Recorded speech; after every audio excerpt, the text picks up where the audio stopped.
Donc, comment faire les grandes ablutions? Il y a une façon de les faire qui est suffisante, c'est-à-dire un strict minimum à respecter pour qu'il soit valide.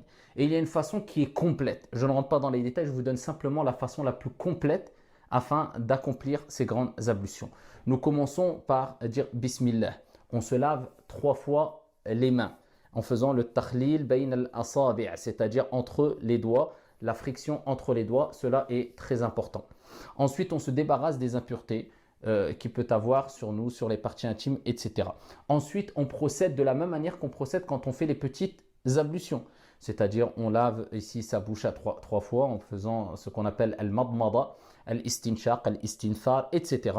Ici, du début jusqu'à la fin des petites ablutions.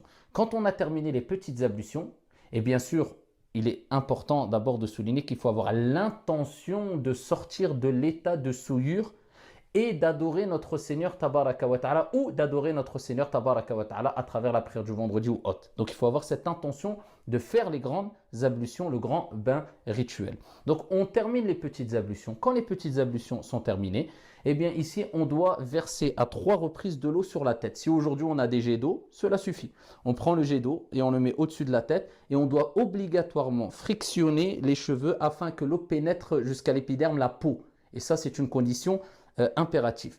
Quand on l'a fait à 3 reprises, à ce moment-là, on laisse couler l'eau sur tout le corps et il est recommandé de commencer par la partie droite du corps, ensuite la partie gauche, en faisant ce qu'on appelle la delk. La delk, c'est la friction et cela est obligatoire dans l'école de l'imam Malik, rahimahullah ta'ala, c'est-à-dire qu'on doit accompagner le lavage, c'est-à-dire le fait que l'eau ou plutôt le fait que l'eau se verse sur le corps d'une friction. Et c'est ce qu'on appelle le lavage.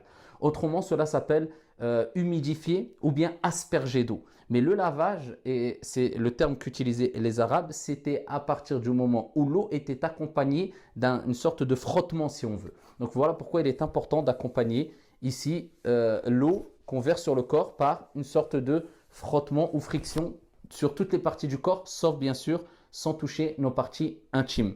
Et ici, on le fait selon nos capacités. Les parties qu'on ne peut pas atteindre avec la paume de notre main ou le dos de notre main, ici, on est excusé. Allah tabaraka wa ta'ala dit « Fattaqullaha mastata'tum ».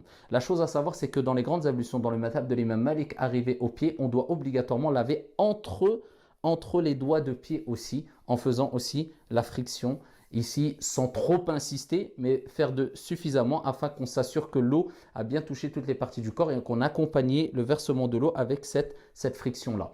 Les femmes qui ont des tresses, ici le prophète a permis aux femmes à son époque, et cela est une permission générale et à tous les temps, ici de ne pas